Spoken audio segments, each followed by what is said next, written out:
나는 수시와 정시에 대한 너희들의 궁금증을 해결해주러 온 정서원 멘토야. 너희들을 위해 이 헛내기가 1년 만에 과잠도 입고 왔단다. 나는 지금 현재 연세대학교 경영대학 2학년에 재학 중이고 고등학교 입시를 했을 때 연세대학교, 고려대학교, 성균관대학교, 서강대학교에 수시로 합격을 했었어. 고등학교 내신은 연세대학교 기준 약 1.15였고 정시 등급은 올 1등급이었어. 그래서 나름의 스펙을 참고해주면서 영상을 보면 될 것 같아. 나는 수시와 정시를 모두 준비했었어. 수시와 정시를 동시에 준비했다고 하면 놀라는 친구들이 되게 많은데 나는 시간 활용만 잘하면 충분히 두 가지를 모두 준비할 수 있다고 생각을 해. 고등학교 1학년, 2학년 때도 미친 듯이 정시 공부를 했었던 거는 아니고 고등학교 1학년, 2학년 때는 정시에 대한 감을 잃지 않을 정도로만 공부를 했었고 고등학교 3학년 때부터 본격적으로 정시도 집중적으로 공부를 했었던 것 같아. 우선 나는 내신 공부를 하는 기간과 정시 공부를 하는 기간을 조금 명확히 구별을 했어. 한 학기를 생각을 하면 보통 4개월이잖아. 근데 중간 시험 기간, 기말 시험 기간을 빼면 나한테 2개월이라는 다른 공부를 할 시간이 주어진단 말이야. 근데 고등학교 1학년, 2학년, 너희들도 알다시피 생기부 채워야 되잖아. 그래서 나 같은 경우에는 내신 시험 공부를 하지 않는 2개월 동안 고등학교 1학년, 2학년 때는 생기부를 채울 비교과 활동을 준비를 하거나 국어, 영어, 수학과 관련된 정시 공부를 하거나 또는 내신 시험 기간에 외우기 조금 벅차겠다 싶은 어려운 개념들을 간단히 복습하는 시간을 가졌던 것 같아. 고등학교 3학년 때는 너희들도 알다시피 생기부를 좀 마무리하는 시즌이잖아. 그래서 비교적 비교과 활동에 쏟는 시간이 많이 줄어들었어. 그래서 고등학교 3학년 때는 국어, 영어, 수학뿐만 아니라 사회탐구 영역까지 집중적으로 공부를 했어. 이렇게 내신 시험 기간과 정시 공부 시험 기간을 조금 명확하게 분리하면서 수시 정시를 준비를 하면 두 가지를 모두 다 잡을 수 있는 열쇠라고 생각해. 내신 시험 같은 경우에는 단거리 달리기 경주 같다면 정시 시험 공부 같은 경우에는 길게 하는 장거리 마라톤이라고 생각을 해.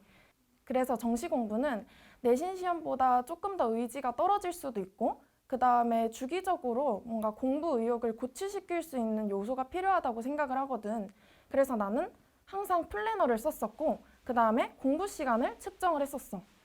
근데 이 공부 시간을 측정을 하는 게 나 같은 경우에는 때로는 부담으로 다가오기도 했고 시간을 항상 재야 된다는 강박 때문에 스트레스를 받기도 했어. 그래서 이 공부 시간을 재는 거에 대해서 너무 스트레스를 받는다 하면은 잠깐 쉬어도 되고 아니면은 측정을 하지 않아도 나는 상관이 없다고 생각해. 만약에 순공부 시간을 측정하는 게 스트레스를 받는다면 뭐 간단한 목표 하나를 설정을 해두던지 하는 방식으로 뭔가 공부 의지를 스스로 다질 수 있는 수단들을 많이 가지고 있으면 좋겠어. 그리고 내 고등학교 후배들은 과목별 공부 시간 비중도 되게 궁금해하더라고. 나는 정시 공부가 100이라고 하면 40은 국어에 투자를 했고 20은 각각 수학, 영어, 사회탐구에 투자를 했어. 내가 영어와 수학에 조금 적은 비중을 투자할 수 있었던 이유는 고등학교 1학년, 2학년 여름방학이나 겨울방학 그리고 아까 말했듯이 내신 시험을 준비하지 않는 2개월 동안 수학과 영어에 대한 기본기를 탄탄하게 잡아놨기 때문이야. 너희의 능력에 맞춰서 비중을 좀 유연하게 뒀으면 좋겠어. 근데 내가 해주고 싶은 말은 국어 같은 경우에는 난이도도 점점 어려워지고 지문의 길이도 점점 길어지거든. 나 같은 경우에도 국어는 항상 1등급이 나왔던 과목이었지만 수능 전날까지 늘 불안한 과목이었어. 그래서 국어는 내가 아무리 자신감이 있다고 해도 난이도가 얼만큼 어렵게 나올지 예측할 수가 없으니까 꾸준히 붙잡고 공부를 했으면 좋겠어. 그리고 인터넷 강의를 질문하는 후배들도 많았는데 나 같은 경우에는 사회탐구 영역만 인터넷 강의를 집중적으로 수강을 했어.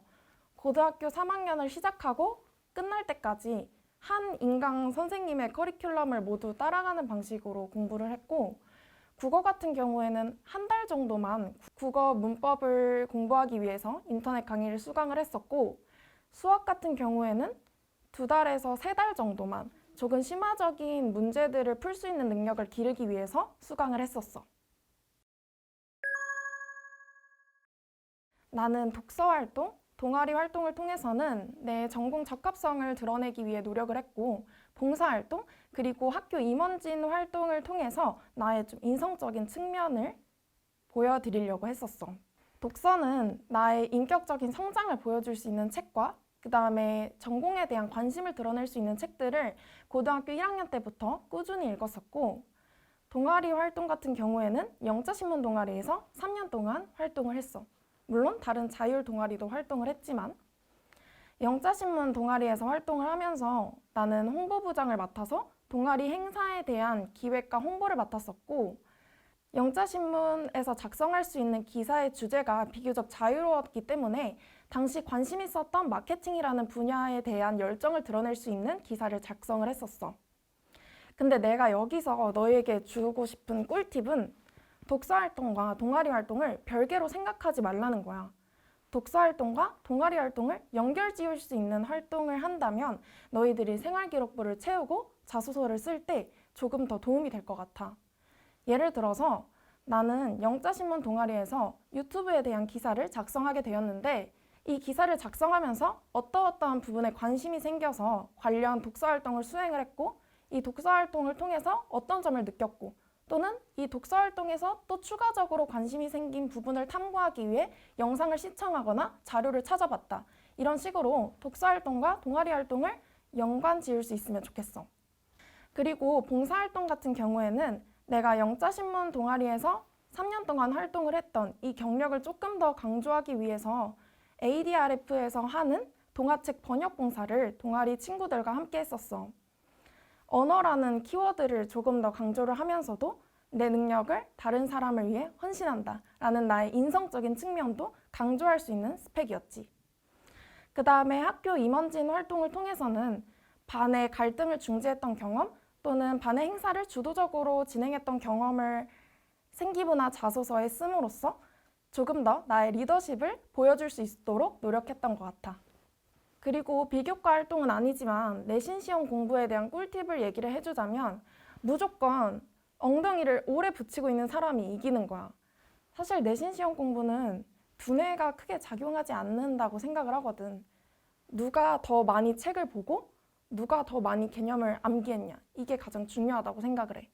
그래서 나 같은 경우에는 내신 시험 기간 4주 동안은 나는 죽은 사람이다. 나는 공부에 미친 사람이다 라고 생각을 하고 정말 미친 듯이 공부를 했어.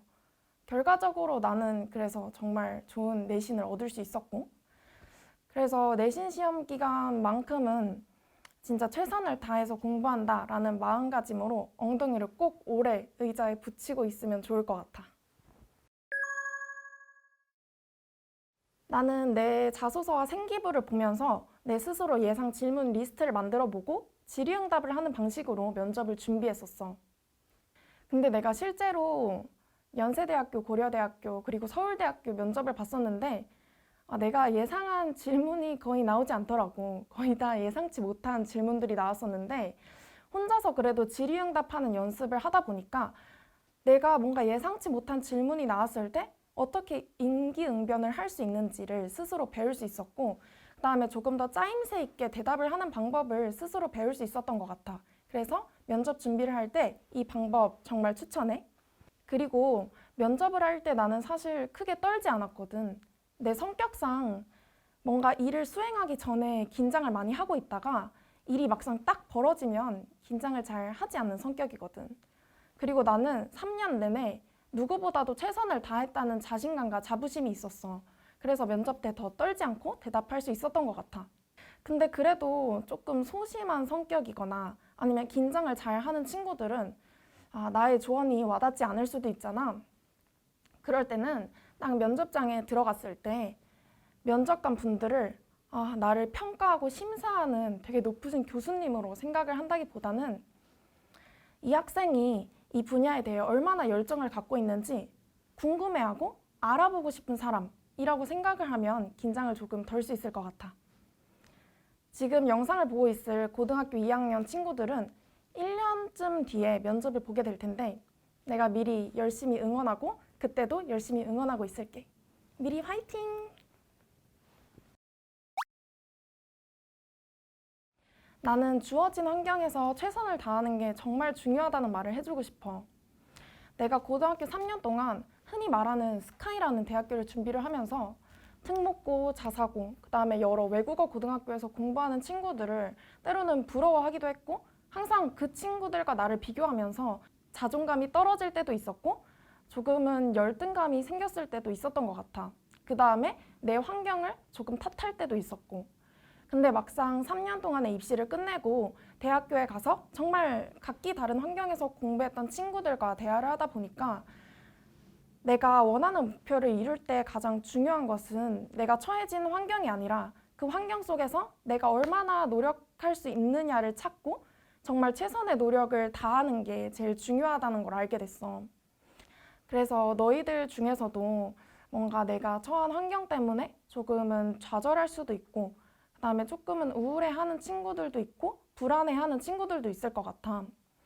그럴 때는 환경에 초점을 맞춘다기보다는 내가 처해진 환경에서 노력할 수 있는 것들에는 무엇이 있는지 찾아보고 자신이 원하는 목표를 이루기 위해서 최선의 노력을 다한다면 어느 순간 너가 원하는 목표에 가까워져 있을 거야.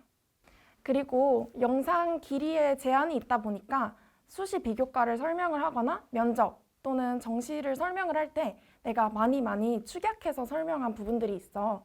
그래서 너희들이 정말 사소한 거라도 궁금한 게 있다면 꼭 댓글로 남겨주고 그 다음에 영상에서 내가 언급하지 않은 부분이라도 뭔가 나한테 질문하고 싶은 부분들이 있다면 정말 사소한 거라도 다 댓글에 남겨줬으면 좋겠어. 대면으로든 비대면으로든 얼른 멘티들을 만날 수 있으면 좋겠다. 그럼 지금까지 영상 봐줘서 너무너무 고맙고 다음에 또 보자. 안녕!